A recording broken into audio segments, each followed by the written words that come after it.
for Terrorism Research and Response, or ITRR. People interested in this can go to their website, which is terrorresponse.org, terrorresponse.org, and see a little bit about what these people are all about. The other thing you can do is you can go to Barnes & Noble or to Borders or a store like that and look at the news magazines, and you'll come across one called the Journal of Counterterrorism, I believe is the name of it. This, in fact, is the magazine arm of the ITRR, or the Institute for Terrorism Research and Response. And if you browse the magazine, you'll see that there are ads in it that show all of these Israeli and American affiliated contractors that are working together both in this country and abroad for the creation of all kinds of so-called security operations. There are articles in there pertaining to all kinds of anti-terroristic activities, quote-unquote, where you see these people running around in fatigues and helmets and carrying automatic weapons.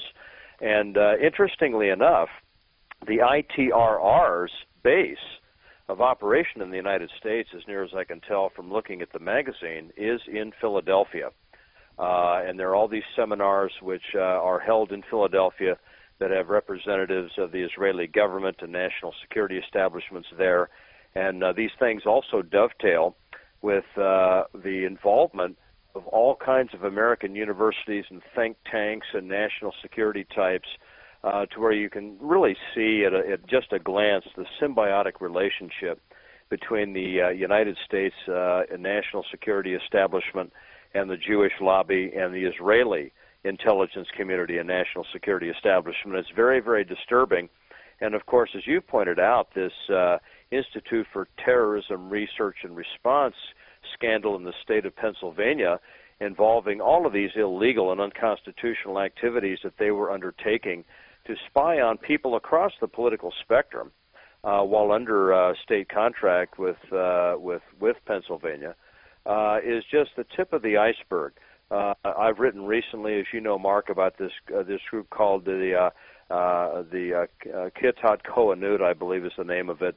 This rapid response civilian Jewish paramilitary force that's been popping up in upstate New York and in the East Coast of the United States that indicates that they're going to open up chapters around the country, not only in all of our major cities, but even in their own literature, which is online. They talk about opening up operations in every community in America, and they keep talking about the fact that the purpose of their group is to protect Jews from harm in this present political environment in the United States, and also to be ready for any attacks coming their way from so-called Islamic radicals. But then the other side of the coin is, of course, that in conjunction with this ITRR scandal in Pennsylvania, and as you've pointed out, Mark, the involvement of Amdocs and Comverse Infosys in bringing Israel into this dangerous relationship with these American telecommunications companies and the National Security Agency, it would appear to me when you start looking at all of this, in conjunction, of course, with the Pollard spy case, which we're going to be talking about shortly, it is woefully apparent to me that we are turning over very serious elements of the American national security apparatus, both domestically as well as internationally, and turning over control of our telecommunications industry, and turning over access to some of our greatest secrets to Israel in a fashion which is absolutely mind-blowing, given the fact that they are not only a foreign country, but B, their long track record as a so-called ally of the United States in spying on us, in stealing from us, in having false flag operations that are directed at us and directed at our interests. And you've talked about many of these on your show ongoingly, Mark. The Lavon affair being one classic example. The Lavon affair of 1954. The USS Liberty, which you and Phil Turney and Victor Thorne have written about, and Israel's deliberate attack on this American ship in 1967 that killed 34 Americans and wounded almost 200. There's Mike Piper's research in his book Final Judgment, which chronicles, I think, very effectively and very credibly a disturbing case to be made for the Israeli Mossad's involvement in the assassination of John Kennedy. And for people who have not read the book, they might find that to be an extreme thesis, but I urge them to look at Mr. Piper's data before prejudging that thesis. We look, of course, at this Pollard situation as another thing. The more recent Rosen and Weissman IPAC spy cases, the Ben Ami Kadish spy case directed at the United States, and then there's another guy whose name I cannot remember who quite recently was involved in spying for Israel against this country and trying to compromise many of our scientific secrets. The list just goes on, and the notion that these guys are allies of this country or that being linked up with them is improving our situation in the Middle East, or that somehow Israel is protecting of human rights while the Islamic nations are not. All of this is clearly garbage. And when you start looking at data, when you start looking at all the things being suppressed by what is clearly a predominantly Jewish-owned American news media, this is why the American public does not realize the full extent to which our pockets have been picked. Absolutely. And speaking of picking our pockets, I hate to get into such a tawdry subject, but like I said, I have a few stories here that I'd like to just discuss with you and have the readers consider it, because really, you know, what we're doing here, ladies and gentlemen, is we're painting a picture of our situation here in the United States. It's like one of these scenes, one of these vignettes that you see, famous paintings or whatnot, that have all of these. There's a central story taking place, and then there are all these other little stories taking place around it. For example, you know, a painting of some type of business going on in the middle of a city. Okay, all of these little things going on, they all add to the picture. Now, I came across a particularly disturbing aspect of this vignette, if you want to call it, a story that appeared, let's see, it's in one of the East Coast newspapers. I apologize ahead of time, ladies and gentlemen, for as I said, the very tawdry subject matter here, but it's entitled "Bump in the Trunk: Jews Rushing to Get Caffeine Suppositories." Jews throughout Williamsburg, I think this is a borough on the East Coast somewhere of predominantly Orthodox Jews. Jews throughout Williamsburg snapped up caffeine suppositories today, hours before the start of the Yom Kippur fast that would deprive them of the jolt and hunger suppression that coffee typically provides. The day-long fast is the centerpiece of the holiest day on the Jewish calendar, but some religious Jews see a Talmudic loophole that allows them to ingest their daily dose of caffeine, albeit through a different orifice. Quote, "It helps, you know. It's hard to concentrate when you're fasting and you're also addicted to caffeine," said Baruch Hertzfeld, an Orthodox Jew who owns a bike store in Williamsburg. "Some take it before sundown, but most take it throughout their fasting. These guys love a good loophole." These huge rectally inserted pills are popular. Pharmacists at Raffier, one of the many distributors in South Williamsburg on Lee Avenue, sold nearly 150 suppositories today. Quote, "We have caffeine suppositories," unquote, the store's handwritten sign heralded. "Be ready." But is it kosher? There's some controversy over whether Jews observing the biblical fast should be taking an easy out, or more accurately, an easy in. Some Jewish leaders said that consuming anything through the body's traditional entrance or its exit is against the spirit of the ritualistic fast. Quote, "We're supposed to do it the old-fashioned way. I wouldn't advise using suppositories," said Rabbi Simcha Weinstein, a Hasidic leader. Quote, "We want to keep Jews in the synagogue and not in the bathroom."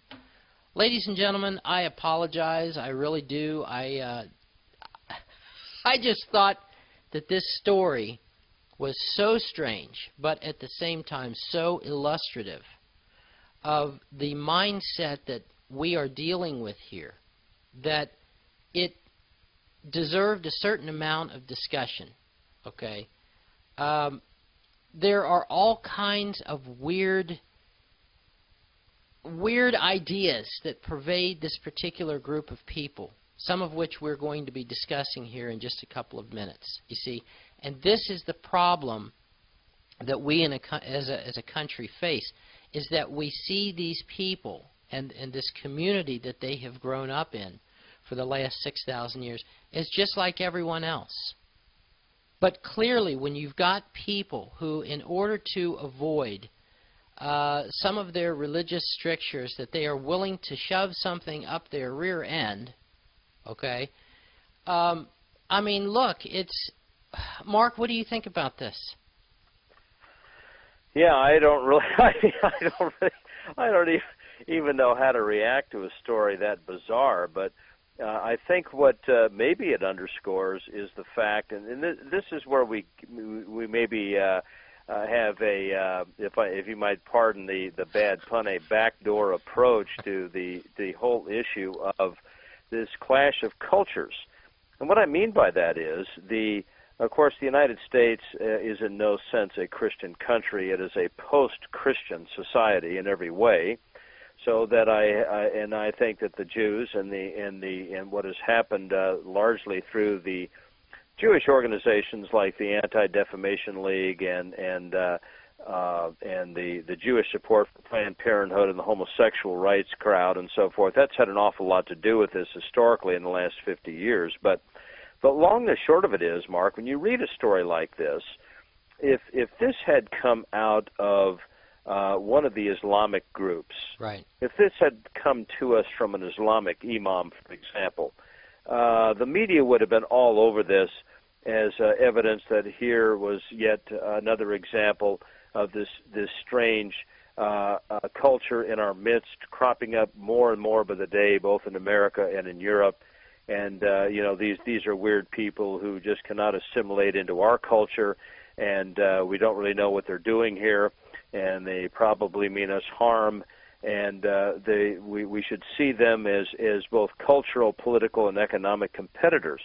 And yet, when you present all of the evidence that the primary problem, and as a matter of fact, I had a conversation the other day with a Southern Baptist friend of mine here in San Antonio, presented all of the evidence on what has happened just in the last 60 years in terms of this country's relationship with Israel and all the things that the Israeli lobby has done that have destroyed what this particular individual would think of as the formerly Christian America. We won't even get into that thesis except just to accept it now at face value. Faced with all of that evidence, she said, well, I still think our primary problem is with the Muslims. And I really, I think that that's proof positive of the extent to which you have had this incredible brainwashing of the average American because of the control, the virtually monolithic control that this crowd has had of the American news media. I think it begins with their control of the banking industry. Then that has, of course, facilitated their basic ownership and control of the news media and the entertainment industry.